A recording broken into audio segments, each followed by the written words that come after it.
The Patriots are the hottest team in the NFL. They're looking to stay hot. Meanwhile, the Bengals, they've lost 3 straight. It's time to break it all down on a special Locked On crossover. Locked On Bengals, Locked On Patriots right now.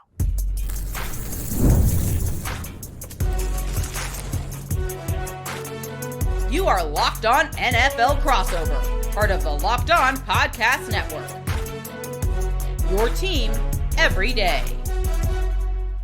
Hi again, everyone, and welcome into a special edition of the Locked On Bengals and Locked On Patriots podcast here. It's a special crossover Thursday. He's Nick Cattles of Locked On Patriots. I'm James Rapien of Locked On Bengals, and two teams going in much different directions. Nick, on Sunday, we're going to dive into all things Bengals and Patriots coming up. Today's show is brought to you, as always, by PrizePicks. Download the PrizePicks app today. Use code LOCKEDONNFL and get $50 in lineups after you play your first $5 lineup. Shout out to all of our everydayers listening and watching, and become an everydayer right here on the Locked On Podcast Network, the #1 sports podcast network on the planet. And Nick, the Patriots are certainly arguably the #1 football team on the planet right now. They've won 8 straight games. They're 9-2. Drake Maye has captured the league by storm this year. Mike Vrabel, in his return to New England, has certainly set the table and put the Patriots in position to dethrone the Bills in the AFC East. What's it been like? What has even this week been like as the Patriots continue to roll? Well, it's good to do this with you here, James. First time we're working together, so I'm happy to be joining you here on the crossover. It's been a crazy turnaround, man. You know, I had the Patriots before the season kicked off winning 9 games. I had them at 9-8 looking at the schedule. And, you know, I tweeted this morning, and this is obviously where we're talking here on Wednesday. So I tweeted this morning like, hey, you know, my prediction, obviously, pretty perfect time to appreciate this turnaround since they're 9-2 and have already won as many games as I thought they would win the entire season. I did put as part of that prediction, though, that if Drake Maye made a huge leap and the team stayed pretty much healthy, I thought they had a chance to win 11 games given the schedule. So I wouldn't say shocked if they finish with, 11 wins, but now we're in the territory of maybe 12, 13. Now we're getting a little crazy. So it's been an impressive turnaround. Drake Maye, Mike Vrabel, the two biggest reasons for that turnaround, James. And Drake Maye, I thought, if it was by the end of the year and he was in the top 10 quarterback conversation, closer to 10 than 5, it would have been a big win for the Patriots. The fact that he is in the MVP conversation and maybe even leading the MVP race right now after 11 weeks, it's frankly stunning. And I think Patriots fans are obviously thrilled. But, you look forward and you try to figure out what this schedule is going to look like with Buffalo and Baltimore after the bye. And, of course, you got to finish strong here the last 2 weeks, because this team, they've been dealing with it a little bit on the injury front, and not having a bye week until week 14 could be tough on the body and the mind. Yeah, I think I'm not surprised that they've turned it around. But to your point, and been a good team, competitive team. Yeah. But I didn't see this. I didn't think that we were going to see Drake Maye MVP, right? And see a team that, when you look at it, not just good defensively, but offensively, Stephon Diggs, at least from my vantage point, seems like he's that guy again. Maybe he's not peak Stephon Diggs, but he's making plays. Travion Henderson, someone people here in Ohio certainly know really, really well. And I know I'm a big draft guy. Locked On Bengals listeners know that, and viewers. He was held in super high regard in NFL circles. And so I know the Bengals had him high on their board, and certainly round 2 would have been in consideration had he made it to them. He didn't. He goes to New England, and it takes him a little bit, but it seems like he's hit his stride as well. So it's not like it's just defense in Mike Vrabel and the Patriots. Like, this offense in this is why this matchup is pretty scary. A bad Steelers offense was good in the second half with Mason Rudolph a few days ago against this Bengals defense. Yeah. Meanwhile, you look at it now, and it's a real quarterback, real offensive weapons, and a unit that's rolling. Yeah, Travion Henderson, the last couple of weeks, as you mentioned, really got it going a little bit. The big plays in Tampa.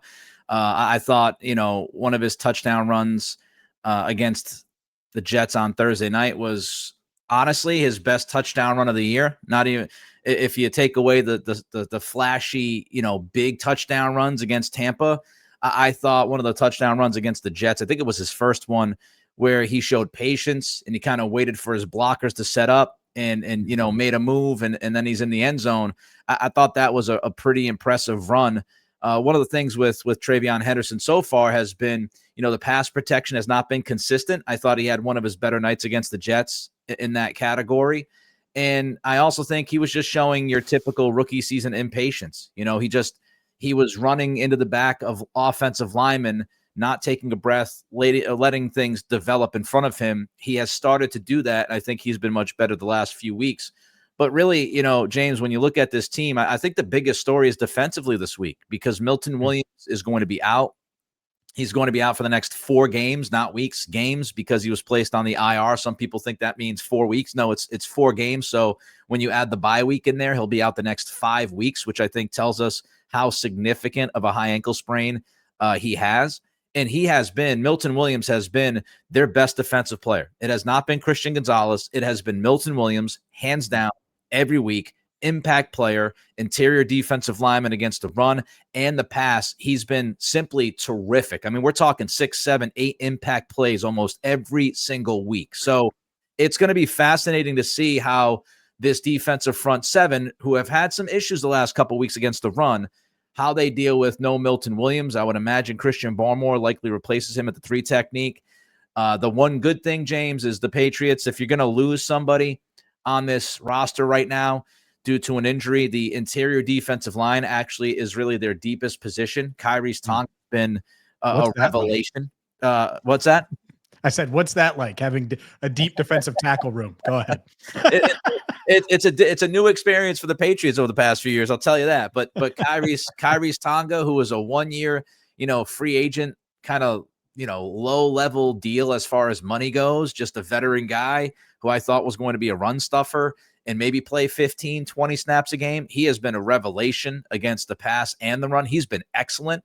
Corey Durden is a guy they picked up right before the season off the scrap heap. He's actually been really good the last few weeks. And then you've got Joshua Farmer, who they drafted in April, who has shown a couple splash plays here and there. And they got, I believe, old friend Eric Gregory in the mix as well. So they actually have some good depth there. But it's going to be tough replacing Milton Williams, who I think has been the second best player on this football team behind Drake Maye. Just saying that, I know there are going to be Bengals fans that are like, that's why you go get the disrupting defensive tackle and he's worth all the money in free agency and you go do it. It's so that's one. You could look back at the draft when the Bengals picked Joseph Ossai over Milton Williams and say, man, another missed opportunity.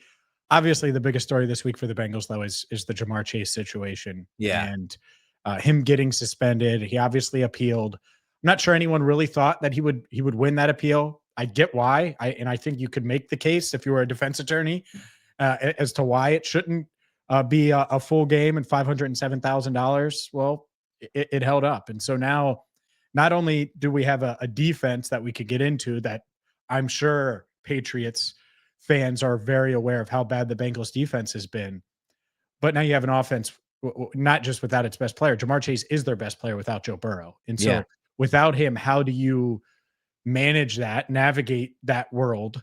Not having to deal with Milton Williams helps for sure, because interior pressure, when you have a Joe Flacco in there, or let's just say on the very small chance it's hobbled Joe Burrow, I think that's very unlikely, but let's just throw it out there in case.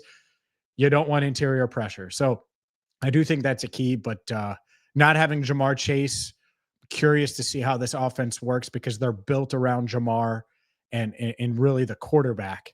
And then after that, it's T. Higgins and Chase Brown and everything else. And so without him, they've won games without him before. I think asking them to win without Joe Burrow and Jamar Chase is uncharted territory, especially for a 3-7 team that's 1-7 since week 3. Yeah, I mean, obviously it's a big break for the Patriots, Jamar Chase to be out, even though he was pretty invisible against the Steelers last weekend, which was surprising because he was so devastating in that matchup earlier in the year. But, pass rush wise, I'll just tell you, I know people will look at the Patriots pass rush and you look at pressure rate, next gen stats, and they're 11th, I think, in pressure rate. Their pass rush hasn't been great. It's been very inconsistent. Harold Landry, ever since being rolled up on against Tennessee, has not looked like the same guy. Caleb Chase has been really good, but the past couple weeks, he's been a little bit more hit or miss. And so those guys need to get going. And it'll be interesting to see if they can get that pass rush without Milton Williams, what they can do against a Cincy offensive line, as you know, and everybody knows, has not been the greatest O-line in football this year. Yeah, they haven't. They've shown flashes. I think they kind of took a bit of a step back last week. And obviously without Jamar Chase, who knows, Joe Flacco might have to hold the ball longer. Whoever's at quarterback for the Bengals, it's the last time I'll tease it. Whoever's at quarterback for the Bengals have to hold it a bit longer. But up next, let's dive into some of these matchups and see if the Bengals have an advantage anywhere. If they have an advantage anywhere, we'll do that coming up next. Today's show is brought to you by PrizePicks. You and I make decisions every day, but on PrizePicks, being right, well, it can get you paid. Don't miss any of the excitement this sports season. Obviously, the NFL is in full swing, the NBA in full swing as well. There's no better time to jump in on all the action with PrizePicks. It's the simplest way to play. All you do is pick more or less on at least 2 player stats. So maybe you want to go with Travion Henderson and his rushing yards, which probably a smart thing to go with, or Drake Maye passing yards, and combine that with T. Higgins or Andre Yosevach.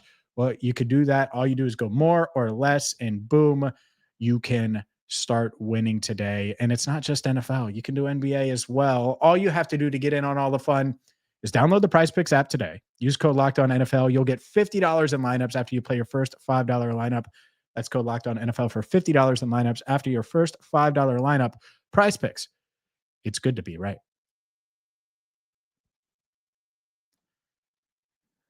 All right, Nick, let's keep the conversation going here with some matchups. And you mentioned it. This Bengals offensive line, I think it's such a key one each and every week, because if they hold up and they're able to give Joe Flacco time, even without Jamar Chase, it's like, okay, well, Christian Gonzalez versus T. Higgins is going to be mighty, mighty fun. But this is a passing offense that has some other options. They do have Chase Brown. I think Noah Fant's been a nice addition to the team. There are ways should be able to move the ball, but that all goes out the window if Joe Flacco has to hold the ball for an extra second without Jamar Chase and the offensive line isn't able to hold up. And so that's a huge matchup here in my path of finding out if the Bengals can hang around in this game. I looked at the FanDuel odds. It was 7.5 points right now in favor of the Patriots. That almost feels a little light for me, but regardless, I think that the offensive front for the Bengals, they're going to have to find a way to hold up and give Joe Flacco an extra half second or so if they're going to be successful. Yeah, I mean, you look at any game, right? If you're not getting pressure on the quarterback consistently, it's really difficult for your defensive backs to cover for long periods of time. So trying to get that pressure for the Patriots is crucial. I think Christian Barmore is the guy that they're going to lean on. And last week against the Jets, Milton Williams again missed the vast majority of that game after leaving early with the ankle. And Christian Barmore did kind of switch over to the 3 technique. And towards the end of the game, especially, he was a monster. I mean, he had, 5 or 6 pressures in that game. And I think 2 or 3 of them all came in like one shot in a series of first, second, third down. He was in the backfield 3 straight times. So Christian Barmore has the ability to be one of the best interior defensive linemen in football. He got off to a great start, kind of slowed down against Atlanta in a couple of weeks there, but he was much better last week. They're going to need Christian Barmore to provide that pressure in the middle of the line to help out, because, again, the edges have not been consistent lately. So Christian Barmore is a big name for Sunday. Something I'm looking at, you mentioned Christian Gonzalez against T. Higgins. I'm wondering if the Patriots are going to do that. You don't think so? Well, I'm not sure. I'm not sure how they're going to defend T. Higgins. Before the season kicked off, Mike Vrabel talked about cat coverage, which is your corner saying, I got that cat, you get that cat. And shadowing guys. They haven't done that consistently. And so I'm not really sure what the approach will be. I don't know if you'll have Christian Gonzalez, shadowing T. Higgins throughout the game. I don't know if they will decide to play Carlton Davis across from T. Higgins and double Higgins over the top with safety help. I don't know if they will just play alignment and play sides where it's, hey, Christian, you stick to your side and Carlton Davis sticks to his side. They've done that as well. So one of my, as part of the marquee matchups, defending Higgins is fascinating to me to see what they do. Yeah. I think it's a huge one, because if you tell me T. Higgins has 150 yards, 10 catches, and 2 touchdowns, and well, then the Bengals very well could be in the game. If you're the Patriots, you look at it and you're like, all right, well, Noah Fant, Chase Brown. I said some positives about those guys. Andre Yosevich has had a couple of nice weeks and key catches. It's like, all right, well, what else is there? They're built to win through the air. All you got to do is take away the run, which isn't the hardest thing to do against the Bengals, and then take away T. Wouldn't be shocked at all if they go the other way. You're right, and just say, all right, Carlton Davis and a safety over the top, and treat him like a number one receiver. But then you have your best corner on Andre Yosevich. Yeah. Or your best corner on that second receiver that could be the security blanket for Joe Flacco in a lot of scenarios when that pass rush is trying to get there. And that might be the better strategy. I think it's worth noting, just overall passing game wise, the Bengals did activate Mike Gesicki on Wednesday and activate his practice window. Not sure if he's going to be ready to go for Sunday. We haven't heard from Zach Taylor as we recorded this. I think, knowing him, he's going to be pretty non-committal and want to get Gesicki on the practice field just to see how he performs. Yeah. But that would be a big addition for this passing offense, because of how versatile he is as a receiving threat and how they use him, not just in the slot and at tight end, but certainly they have packages for him where he lines up at the outside spot as well.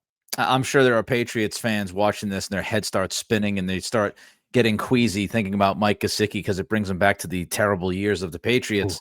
But I think it's a good point. The Patriots haven't always been great against tight ends this year. They haven't always been great against running backs in the passing game. Their linebackers, Robert Spillane and now Jack Gibbons, who has replaced Christian Ellis, who's been out the last couple of weeks with a hip injury. I do think Jack Gibbons has done pretty well. He's been great against screens. He's blown up 2 or 3 screens since he started. But there have been a little bit of, there's been a little bit of an issue there, a little soft in the coverage at linebacker and a little soft in the coverage at safety as well. So I do think if you can get Gesicki back and then you roll out there with Mike Gesicki and Noah Fant, I think if you try to lean into the 2 tight end set against the Patriots defense, you might have some success there. And that goes back to, Kyrie's Tonga and Christian Barmore have to get that push against, Dylan Fairchild and whoever's going to play right guard. I know Jalen Rivers left against Pittsburgh with an injury. I thought Rivers was absolutely terrible against the Steelers. It should be Dalton Reisner. We'll see if they do it, but it should be Dalton Reisner. Watching that game, I would say I agree with you wholeheartedly that it should be Dalton Reisner. And can you force Flacco out of the pocket? Can you force him to be uncomfortable? Because Chase Brown, and if you get those 2 tight ends, you could work on something. The other thing I'm looking at too quickly here is a marquee matchup. James, I was watching that game, as I mentioned, and Miles Murphy jumped out at me. I mean, he was a monster against the Steelers, just consistently wrecking the tackles in that game. And so it'll be an interesting, because I know they move him around a little bit. It'll be interesting to see Will Campbell versus Miles Murphy. And, because if Will Campbell can handle Miles Murphy, I feel like you'll handle the Cincinnati pass rush since Trey Hendrickson's not going to be back this week. So you talk about protecting your quarterback and giving Drake Maye some time to pick apart that defense. Will Campbell versus Miles Murphy, and I'm sure Will Campbell will get some help from Josh McDaniels as well on the edge. But that's the matchup to me. If you can limit that matchup, I feel really good about the Patriots' ability to move the ball. Yeah, you saw Miles Murphy's finest hour to this point. I mean, that was really the breakout. At least that's what the Bengals are hoping for, is that's the moment you point to and you're like, oh, the light, it came on. He's that guy. That's why we picked him 28th. He was. And it gets overshadowed because of the final score and all of those things. I'm glad you pointed it out, because I think a lot of our listeners and viewers are going to be like, oh, well, yeah, he was. Because we had a film review on Tuesday. And obviously there's not a lot of optimism, but that it was an optimistic part of it is what Miles did. Now, there was one play. I just want to jump in for a second. There was one play that stood out to me where it wasn't like one of those splash plays. And I wouldn't even give him a plus on the play itself, but I kind of give him the plus for hustle, where there was a play towards the right of the offensive line, and he chased it down. He came all the way back from behind and made a play. Maybe he got a half a tackle as credit. But I thought, a guy that was winning in the pass rush as much as he was, to show that hustle and resiliency to chase that play down, I thought was a really good sign for him. Yeah, I think if he has some wins against Will Campbell, Bengals fans would be really excited. And there's been plenty of games where it doesn't feel like you even notice him. Yeah. And so sometimes that's what happens with these pass rushers, is the light bulb just kicks on. And if it does, that would be huge for the Bengals, not just this year or for Sunday, but moving forward. Right. I have a key matchup, and it really doesn't have anything to do with the Patriots, but we got to get to that and then talk about what needs to happen probably for the Bengals to make this a competitive game. So we'll do that as we keep this crossover Thursday rolling here on the Locked On Podcast Network. Today's show is brought to you by FanDuel. Like I said, I checked the odds right before we started the show. 7.5. The Bengals 7.5 point underdogs. And maybe you think that's not enough. I know that was my initial thought is, all right, so no Jamar Chase. If Joe Flacco's starting, all these things, well, why wouldn't the Patriots be favored by more? Maybe you're feeling that. Or maybe it's the other way. Regardless, FanDuel is the place to go. And it's not just NFL. It's NBA as well. The NBA season is in full swing. And even if you missed the start of the game, you can live bet. They have same game parlays. They have everything you need to wager on your team or on your players with different prop bets with FanDuel. And right now, FanDuel is giving new customers $300 in bonus bets when your first $5 bet wins. That's $300 in free money in bonus bets if your first $5 bet wins. All you have to do is head to FanDuel.com and sign up and play your game with FanDuel, the official sports betting partner of the NBA. All right, real quick, the key matchup that really has nothing to do with the Patriots is this Bengals defense and tackling. They cannot tackle. Can they tackle? Will they be able to tackle? It's the Bengals versus tackling, and 109 missed tackles in 10 games, Nick. It is, and those are the ones that count as missed tackles, not the ones that they didn't even get close on because they got shaken out of their boots. I mean, they are so bad at the basics of tackling that I have to mention it and hammer it home, because Mason Rudolph was 12 of 16 last week and had all these over 100 passing yards, touchdown, and he threw it within 2 yards of the line of scrimmage almost on every play on all 12 of those completions. And it's catch, run, multiple missed tackles. That would be something certainly that I'd be doing if I was the Patriots, because Drake Maye might not have to chuck it downfield for the Patriots to put up 40 on Sunday.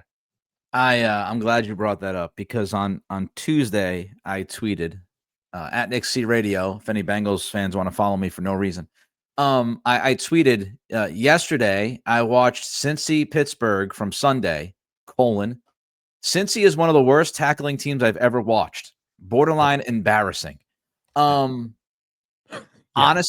the way it looked, and I'm not saying this is what it is, but it honestly felt like, especially the defensive backs, felt like they made some business decisions. Felt like they did not even want to be physical at all, and the idea of physicality scared them away. I mean, it was bad. It was bad, and it was, I had, read about the Cincy defense, and I had, obviously watched a little bit here and there. But watching it on film, it's an experience, James. It is an experience. You're telling me. I just, and one of my three keys is the Patriots tight ends, Hunter Henry, maybe Austin Hooper if he comes back from a concussion. Again, we're recording this before practice on Wednesday, so I'm not sure. I know there's been some word that it could be optimistic about him coming back, but Austin Hooper, Hunter Henry, and your running backs, Travion Henderson, if Ramondre Stevenson is back this weekend, getting those guys in matchups against the linebackers and the safeties, because the second and third level tackling is so bad. It should lead to chunk plays. It should. Not only was the tackling just, what it was, but I also thought it looked like there were at least 3 or 4 occasions, and I'm a Notre Dame fan, so, I know my guy Al Golden is there now. But it looked like, there were 3 or 4 occasions where guys just didn't know what they were supposed to be doing, especially the linebackers, just kind of lost in coverage, looking around. And I'm telling you, with that kind of miscommunication, that kind of tackling, Josh McDaniels and Drake Maye will obviously take advantage of that. Yeah, they will. Yes, they will. Yes, they will. So we've referenced it a few times. I haven't been to the facility yet. After we record, I'm going to head down there. And Zach Taylor talks a few hours after we're recording this. He's probably not going to say one way or another. They should bench Geno Stone this week. Oh my God. There's no way he should start again. He played every snap the other day. I wasn't going to bring up his name. I didn't want to put him out there in the crosshairs as bad, but he was atrocious. Yeah. He looked like he didn't want to be out there at times. It was bad. And after the game, he said, "Yeah, I think we played better." Oh. And they only gave up 20 points as a defense, so technically he's right. But when you do what he did in that game, and the definition of business decisions while you're trying to tackle Darnell Washington and you're cowering as you do it, just ridiculous. So, by the way, if you really want a fun watch just the fourth quarter, defense only of that Jets game. That really set the tone for the Bengals season. It gets worse, my friend. It does get worse. But my goodness, man. No, I think that would be one. Like if I'm doing keys, one, tackle, do the basic things on defense. Yeah. If you see the ball carrier, get him down on the ground, hold on to him if he's just untackleable, because apparently that's what happens when you play the Bengals. You just can't tackle with one guy. Fine, hold on to him until other guys can get there.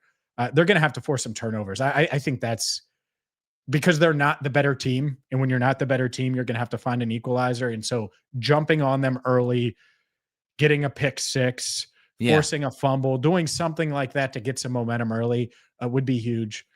And then it's going to be producing offensive plays without Jamar Chase. Can someone step up? Who's it going to be? Is it going to be a cast of characters? Will it be the T. Higgins show? It's going to have to be something, but all of those things need to happen if the Bengals are going to be competitive in this one. As you talked about hanging on to somebody as you waited for somebody to help you to tackle a guy, I'm sorry.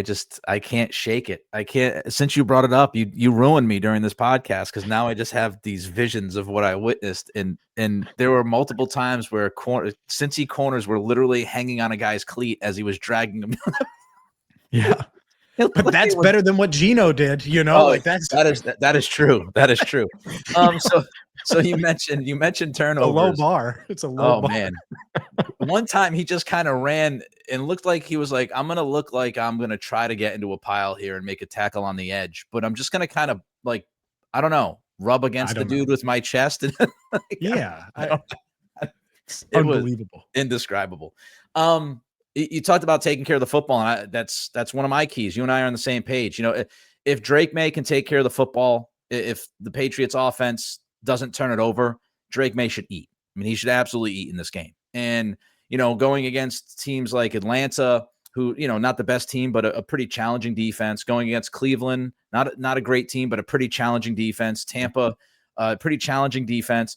It felt like against the Jets, Drake Maye kind of, I don't know, I don't want to say it's not that he was taking it for granted. I don't want to say put his feet up, but you could definitely tell he could exhale against that Jets defense and go, okay, now I don't have to deal with all these, crazy things going on in front of me right now. I can kind of pick apart these guys. So as long as Drake Maye doesn't try to force the big play and not turn it over, they should move the ball. And it goes hand in hand. You talk about Cincinnati. My final key is, you talk about Cincinnati. And I do think Cincinnati will have opportunities to move the football. The Patriots defense tends to play a lot of zone coverage that's soft, and they give up a lot underneath. I don't know if they'll do that this week, but they kind of just allow that to happen. But the red zone defense has to be better. The Patriots are the second worst red zone defense in football. More than 70% of the time teams get into the red zone, they score. The last 3 weeks, it's been 75% of the time, which is inexcusable. And I think it could be the fatal flaw for this football team.